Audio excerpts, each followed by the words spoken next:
Assalamualaikum warahmatullahi wabarakatuh. Perkenalkan, saya Rahmawati Amir dengan stambuk 22105. Pada kesempatan kali ini saya akan mempresentasikan Meet CRUD penjualan yang telah saya buat. Pertama-tama saya akan menunjukkan tampilan aplikasi untuk memberikan gambaran secara visual mengenai alur CRUD yang telah saya buat. Jadi langsung saja tampilan CRUD-nya seperti ini. Di sini kita bisa mencari barang dengan mengetikkan kode barang ataupun mungkin nama barangnya. Di sini adalah total barang apa saja yang sudah kita input, sudah tersimpan, dan di sini adalah stok yang kita masukkan. Misalnya di sini kita mau menginput dengan memasukkan kode barang, kita masukkan misal BRG 002.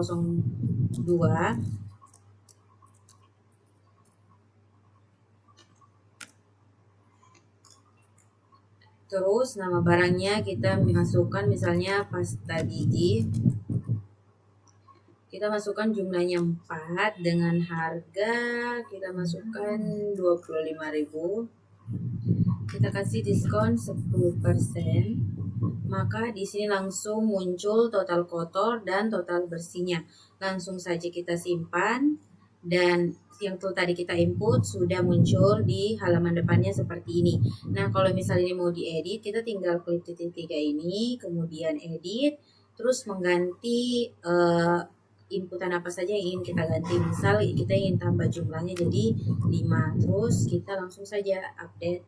Nah, di sini sudah terganti stoknya menjadi 5, otomatis di total stok juga bertambah, di total barangnya juga bertambah. Selanjutnya saya akan memaparkan kode listing apa saja yang digunakan. Dimulai dari database helpernya. Di sini saya menggunakan import package SKF Lite Common FFI atau SKF Lite FFI Dart. Di sini berfungsi untuk import library database-nya di desktop. Terus yang ini import package untuk mengatur path filenya. Di sini import model barang sebagai model datanya.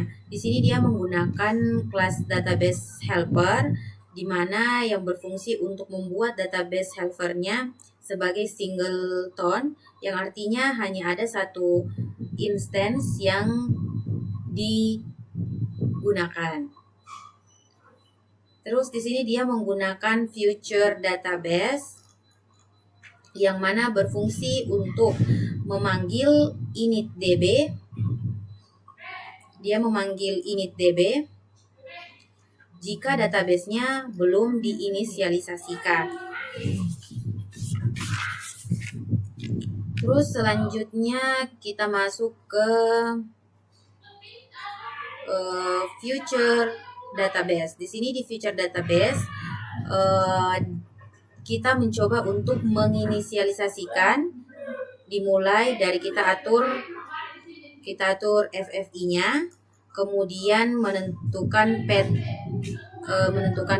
barang. Kemudian database ini dibuat, di sini ada database ini dibuat dengan tabel barang yang berisi ID, kode barang, nama barang, jumlah, harga, serta diskonnya. Selanjutnya kita masuk ke fungsi insert data barang. Di sini future init insert barang berfungsi untuk menambahkan data barang ke database. Di sini codingan update data barang untuk tentu saja mengupdate barang. Di delete juga sama, fungsinya untuk menghapus data barangnya berdasarkan ID. Terus di future list barang ini di mana berfungsi untuk mengambil semua data barang dari database. Nah, di sini kode ambil barang berdasarkan ID, mengambil semua barang berdasarkan ID-nya. Di sini ada list map string. Jadi di sini kita bisa mengupdate data, menghapus, ataupun kita bisa mencari barang yang kita inginkan dengan kode pencarian nama barang atau kodenya. Selanjutnya kita beralih ke model, yaitu barang Dart. Sini dia menggunakan kelas barang, di mana ada string kode barang, string nama barang, integer jumlah, double harga, dan double diskon. Di sini objek barangnya menggunakan konstruktor saat membuat objek barang. Di sini ada required this kode barang, nama barang, jumlah, harga, serta diskon. Di sini juga ada map string dynamic yang berfungsi untuk mengubah objek barang menjadi map yang bisa disimpan ke database. Jadi di sini ada map string dynamic, var map string dynamic kode barang, nama barang, begitupun sampai ke diskon. Nah, selanjutnya di sini ada factory barang. Factory barang ini berfungsi untuk membuat objek barang dari map yang telah diambil dari database. Nah, di sini ada fungsi untuk menghitung total bersihnya. Jadi double K total bersih, double total itu di mana harga dikalikan dengan jumlah, terus double total diskon di mana total dikalikan dengan diskon 100%. Nah, itu untuk mendapatkan get total bersihnya. Untuk list selanjutnya yaitu dari screens atau form barang page. Di sini ada di form barang page ini merupakan halaman form input, merupakan halaman form input barang di Flutter yang biasa digunakan buat tambah barang atau edit barang yang sudah ada. Di sini kita langsung saja ke controllers untuk form. Di sini dia menggunakan text editing controllers untuk menentukan controllers buat tiap fieldnya. Jadi misal di sini text editing controller dia buat nama fieldnya itu kode barang controller. Untuk di sini ada juga nilai kalkulasi. Nilai kalkulasi di sini ada dua variabel, yaitu double total kotor dengan double total bersih. Yang otomatis setiap kali kita menginput jumlah, harga atau diskon, maka dia otomatis akan menghitung ulang.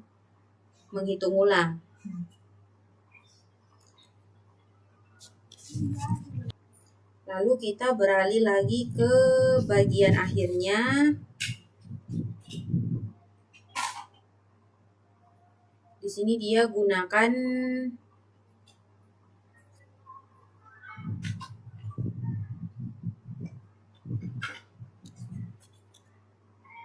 override void dispose, di mana untuk tambah barang baru ini untuk di mana ini untuk dispose controller saat ditutup. Selanjutnya bagian homepage.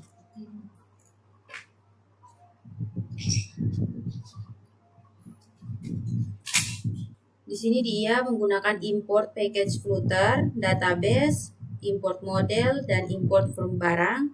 Import ini berfungsi untuk mengambil file lain ke file ini. Jadi di sini dia menggunakan fungsi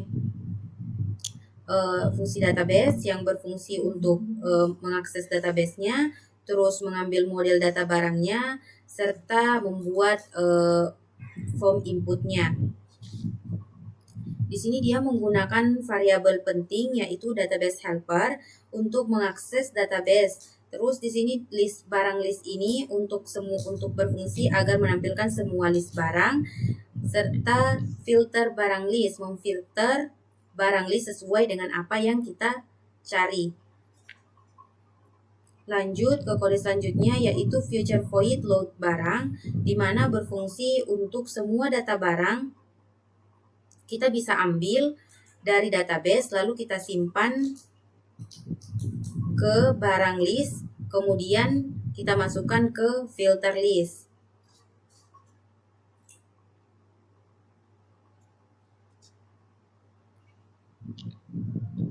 Nah, di sini ada juga future void navigate to form. Di sini berfungsi untuk pindah ke halaman selanjutnya.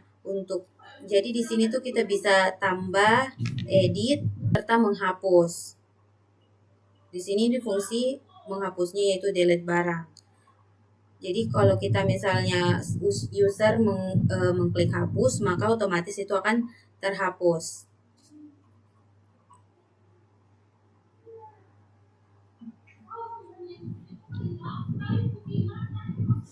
Nah, di sini dia menggunakan floating action button, di mana ini bisa kita gunakan untuk semisal kita mau tambah barang baru, itu kita bisa menggunakan ini, kode floating action button. Nah, selanjutnya kita beralih ke main Dart.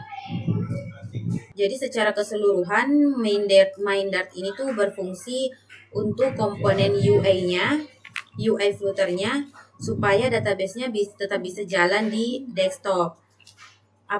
Di sini juga untuk melihat apakah aplikasi jalan di desktop menggunakan fungsi.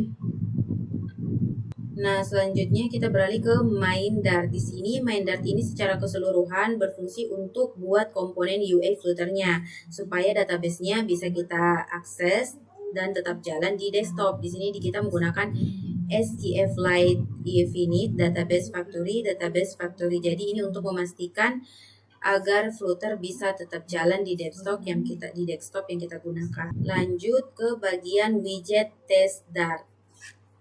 Di widget test ini juga secara keseluruhan adalah file test widget untuk mengetahui apakah UI-nya ini bisa berjalan dengan baik atau tidak. Intinya buat menguji coba secara sederhana dari aplikasi yang ingin kita buat. Dan yang terakhir adalah PubSpeak.